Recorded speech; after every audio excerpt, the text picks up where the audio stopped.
People tell me I am the voice of reason. That's right.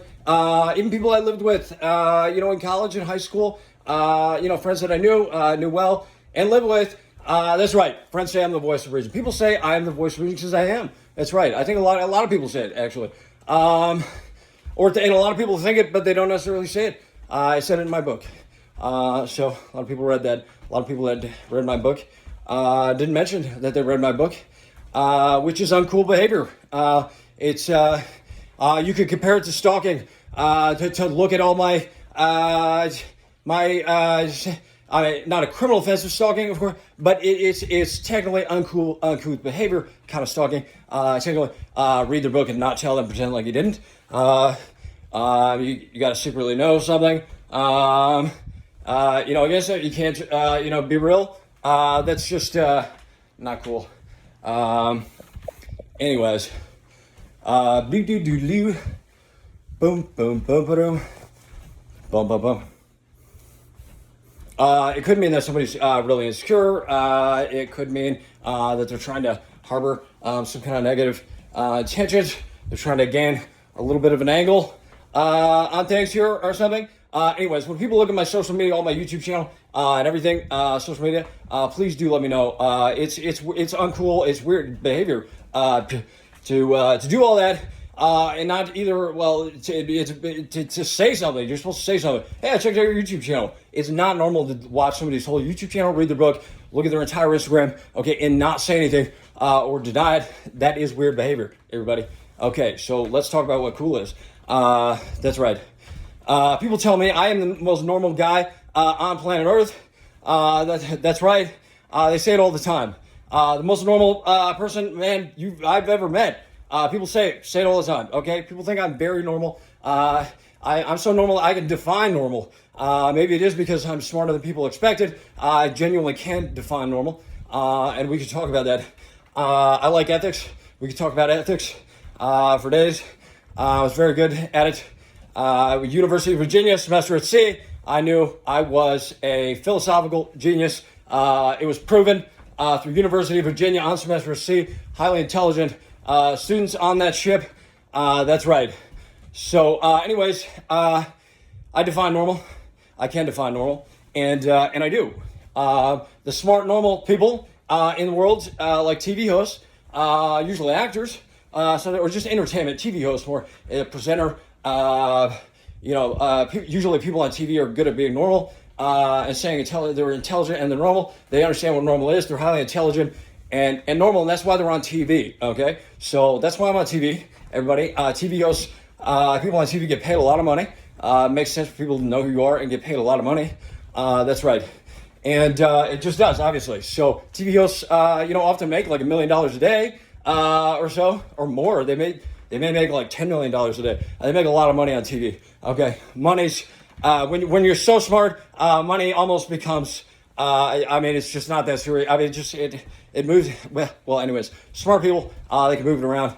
Money should be easy if you are a super genius, and there's just not too many super geniuses, and there's just lots and lots of people that. Okay, so anyways, money for somebody as smart as me, money should not be a top concern. I don't necessarily need to be a billionaire. Or I've never dreamt, aspired, or had some kind of need to dream of making billions, other than when you meet the billionaires, or see them on TV, and then you're convinced that, well, you should have billions if they have billions. Which, anyways, it's certainly quite likely that I will be making billions, and Taylor will be a billionaire quite soon, or already is a billionaire. So fantastic. So, of course, at some point, I would much like to be a billionaire, and that's right, and make my own billions somehow. We can make more billions. The more you got, more you make, and better you can invest, and more you can do. So, anyways, let's go. But hundreds of millions is, a very comfortable place. Tens of millions, hundreds of millions. That is a very comfortable, place to live in life. Level of comfort and standard. My parents are millionaires. I got to talk about being a millionaire all the time, and I would inherit millions if I didn't work a day in my life. But I love to work very much so. I come from a family that has great work ethic, and I most certainly do have great work ethic, and I'm astronomically smarter than my parents who made millions, right? And so I grew up that way, knowing that, So I also, from like middle school and high school, I was always grew up around my parents' millionaire friends, and I was always like the man from like middle school into high school, with all the millionaires and everything. So I always knew that I would be making millions comfortably and be very, very successful. I always knew that my entire life. So, anyways, yes, people say I'm the most normal man on planet Earth. Many highly intelligent people I'll say that all the smart, most rational people, they should be saying. I'm sure they do say that. Anyways, maybe I don't need to say it. I don't call them, put them under pressure. Don't threaten them and make them say otherwise. Okay, anybody. Anyhow, no, sincerely. Yes. I've met the people I met, the very successful, the more successful people, generally speaking, the more successful people were, and more famous, generally speaking, the more like we had a connection, and I was excited to meet them, and we had fun, and they liked me. So usually the most successful people that I ever met, or all the most successful people I ever met, including the billionaires. That's right, Ryan Seacrest. Okay. Yes. Judge Alex Ferrer. I'm not sure what his net worth is, but anyways, yeah, he's a great guy. Leonardo DiCaprio, extremely successful. Definitely liked me. Cool guy. Had a connection. I always had connections with just the most highly intelligent, successful people I met out there. Andre 3000. That's right. He was cool. He was one of the greatest rappers of all time. Right there, and he was one of the first celebrities I met in Japan. That's right, just walking down the sidewalk in Osaka. Pretty sweet. So we stopped, talked for a minute, shook hands, said what's up, and anyways, it was good. It was great, and proceeded, but it was good. We should have bought drinks and hung out and everything. I had already been rhyming, freestyling in high school and beating the older guys. I put that in my book. It's very true. Anyways, I knew I could do it. We should have been freestyling and rapping as soon as I met him in the bar or something. Anyways, no, he's exceptionally talented, very successful, and made a lot of money and very famous. So great meeting him in Osaka, Japan. Really cool. And anyways, that's great. So yeah, people say I'm the most normal man on planet Earth, or that they've ever met. They say it all the time. They think it. That's great. Great energy surrounds me. People say that all the time as well. They come up next to me and they say, "Wow, there's just great energy right here. What's going on?" People like me. And the question is, people often sometimes think they're not sure if they believe it. If I'm really this likable, and they're not sure if they believe that they're supposed to like me this much, or I'm this likable. And yes, believe it. Okay, I am this likable. I'm the greatest comedian on planet Earth. And I'm a social being. I've always liked people and talking and doing business with people and parties. I like parties too. So I like people. Great in entertainment. I could be a politician if I choose. I'm not sure that. I guess we're discussing potential campaign here. I guess the question is, are there any millionaires, tens of millions, hundreds of millions, that wouldn't even necessarily want to be, in any office whatsoever? Because they're just so comfortable with the money they have and stuff. That's quite possible. I've heard those people. I think those people are out there. I've seen them. I've seen a few, and so I believe it. Or is it because it's just not meant for them?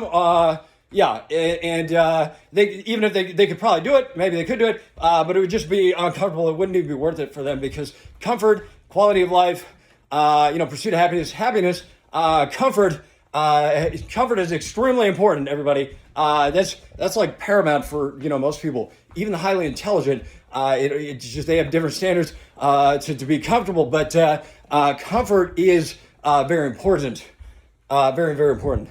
Well, the highly motivated, the people with great work ethic, and the very successful, they often, need success to have any level of comfort. And that is just a rational addiction, I guess, to be addicted to making money and succeeding, having success, being creative, and certainly makes anyhow. Yeah, that's very logical and rational fixation to have in life, and have a standard of continual achievement and success. Most people have that. That's understandable, especially when you're young, when you get to like middle age, and it's time to have kids, and you're a little bit older. You may not feel the need to make such aggressive achievements in life, and work 12, 14 hours a day all the time. So it's it changes as you get older. It depends on where you're at in life. I think a lot of people like to look back, know that they worked hard and accomplished quite a bit and tried quite a bit. They don't want to look back and say, I didn't do anything. I was a total bum. I laid on the beach. My parents had money. I drank alcohol. I laid on the beach. I didn't do anything with the money I had. I got a trust fund. I didn't do shit with it. I was just too comfortable doing nothing at all. Well, anyways, guys, that's not me. Okay. If I got a trust fund, I was supposed to get a trust fund. That's right. But I got arrested illegally. Kidnapped actually. Anyways, it's just the most obvious self-defense case of all time. We went to talk to somebody in the car. We're thinking about possibly fighting him, going there to fight him. But like a square, fair, we both mutually agree to fight. Nobody else steps in, kind of just fair and square. Two guys duking it out like the world is done for many years kind of thing. And there was like a bunch of people there. They weren't going to fight fair at all. So anyways, we were driving off. As we started to drive off, they ran up and attacked me in the window. I got attacked. And anyhow, I defended myself after being attacked. And they didn't know that it was self-defense. That's right. They did not figure out that it was blatant, obvious sins. You could make the argument, certainly very compelling, winning argument, that is just the most blatant, obvious self-defense you could possibly imagine, kind of obvious self-defense. And that's the winning argument, and that's the truth, fact of the matter. And I said it was self-defense to the lawyer, the private lawyer we had. But, he said something stupid, like trying to be the,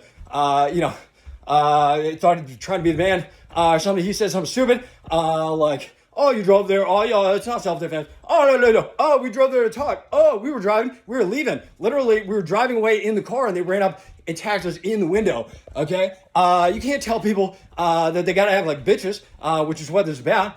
Tell people when they're confronted with somebody or somebody threatens them, they can't face somebody and have a discussion or possibly even square it out. That may or may not possibly, potentially result in some kind of civil action. But sincerely, it's been going on for years. That's men, everybody, for like hundreds of years, thousands of years, okay? They can be possibly, potentially, duke it out if they need to, especially younger. That's men. Men sometimes duke it out. Okay, I like to box. I box sometimes, occasionally. If I need to. I prefer Second Amendment rights. I thoroughly enjoyed my Second Amendment rights. I had Second Amendment rights for like 3 years before I was maliciously prosecuted in New York City. That's right. So anyhow, ridiculous. They prosecuted somebody, 25 years old, arrested the day after my 25th birthday, when I was ready, officially candidate for Congress of the United States at the age of 25, or governor. And I got attacked because, I just had this capacity and this potential and this power, and I was ready to go. And, I didn't jump on it, on my birthday, apparently. And I got attacked for having this potential and power and aptitude. That's what I got attacked for, everybody. Absurd, totally ridiculous. I'd never seen such unreasonable human beings. I've been around the world, lived all over the place. I have an interesting life, living in a couple boarding schools, 2 boarding schools, 3 high schools, and 3 colleges, as a matter of fact, including, anyways, several colleges. I lived in the dorms in 2 on semester at sea, traveled around the world, co-ed, dorms co-ed in high school, lived with people my own age, grew up and became socially advanced at a young age. Sincerely, it's cooler than, growing up with your parents. Most people grow up with their parents. Come on, we're a little cooler. We grew up in boarding school by choice. That's right, because it was cooler, and we knew that. And so then we went to college. I went to college, and we went to college. A lot of people did. We're talking about most of the millionaires went to college. Even if they didn't graduate, they at least went to college. Give it a shot. Strive for more. Made a move for more achievement, success, and achievement, test it out, whatever. All right, they went to college. Well, I earned a degree. Bill Gates didn't earn a 4-year degree. He had about like 2 years of college or something. Ryan Seacrest didn't graduate with a 4-year degree. He didn't graduate either. There's a number of like billionaires and very successful millionaires, celebrities. Some of those successful people in entertainment did not, graduate with a 4-year college degree. I think like 95% or something of, over 95%, I think, of Congress all achieved a college degree or went to college, something like that. But they all basically, almost all of them went to college, just about. I think it was like 95% at least have a college education. They went to college, I think is what it is. Okay, so everybody in Congress, most people, most of the millionaires, I think it's like 85% over at least or something. I don't know, it's pretty high. 95% of Congress millionaires all have a college degree or went to college, have a college education. Excuse me. So anyways, I went to college. So I had great life experiences and became socially advanced, helped me, become, just a person of social aptitude, become a TV host, I am the greatest TV host, in the world, and TV hosts, people on TV, they're intelligent and they're normal human beings, highly intelligent, that's right, even if they like to have fun, they probably have, personalities, great personalities, and they're funny, being funny, pays quite a bit. Usually does. TV hosts, I think, make like sometimes tens of millions a day or something. Just talking on TV. That's right. TV hosts, tens of millions a day. I'm the greatest TV host on earth. They make like at least $1 million a day talking on TV. If you're a great TV host, so it's something like that. I mean, there's some of the highest paid people in the world.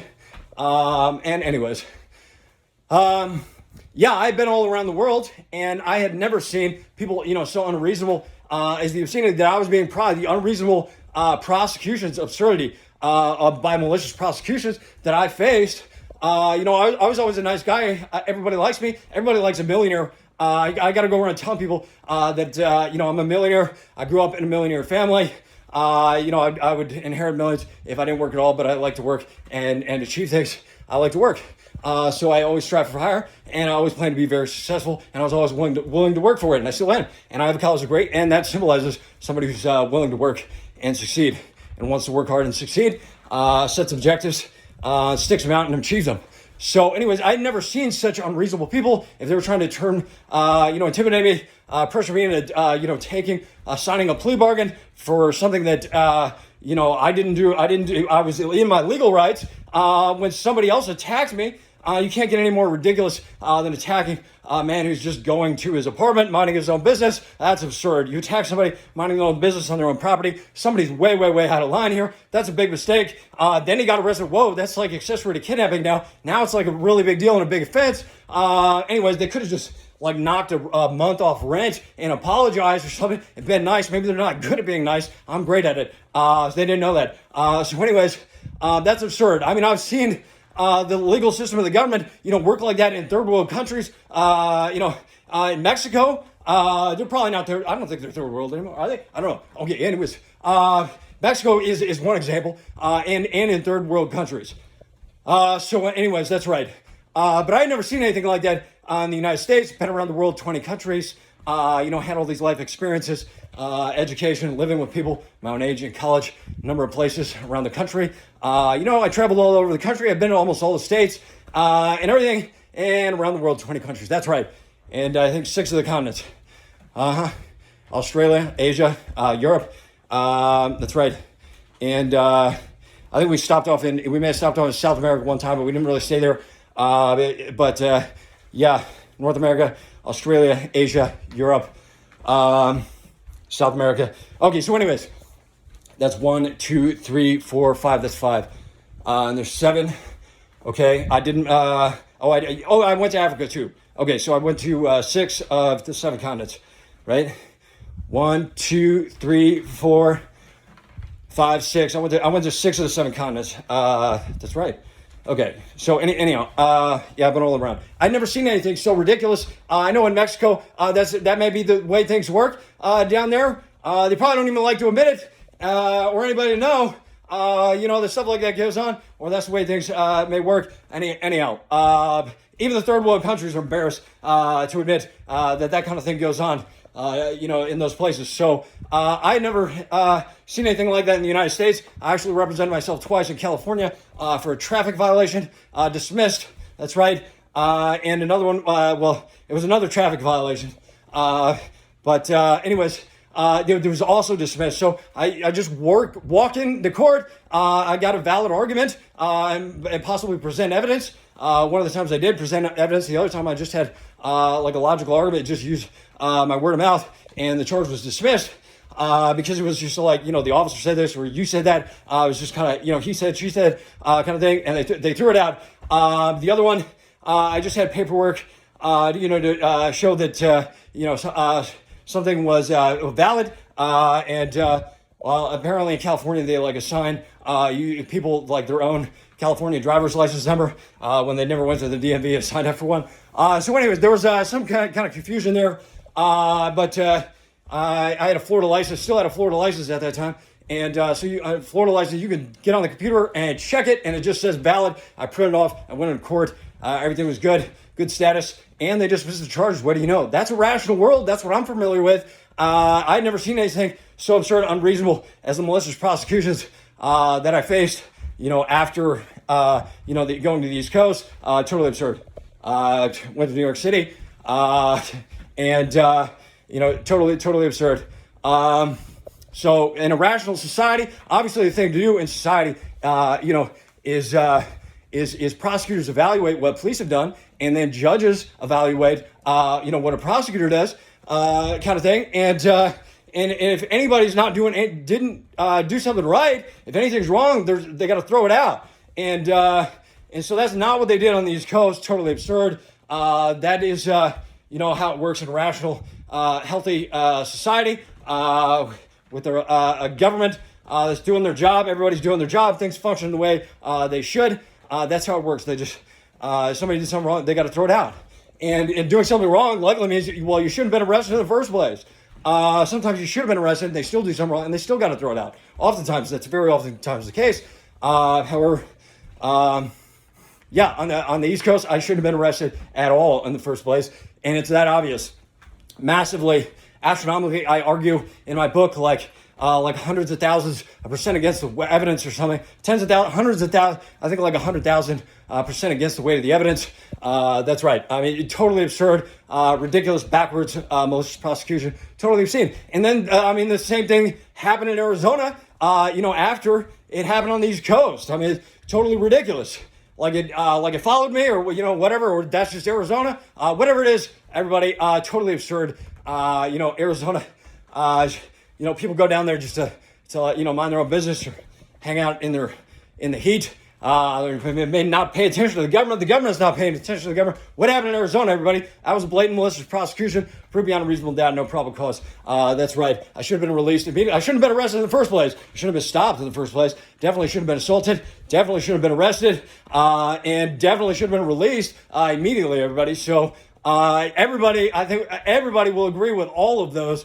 Yes, some more than others, but all of them, everybody should agree with all of them. Those are all criminal offenses. So anyways, they owe me a lot of money.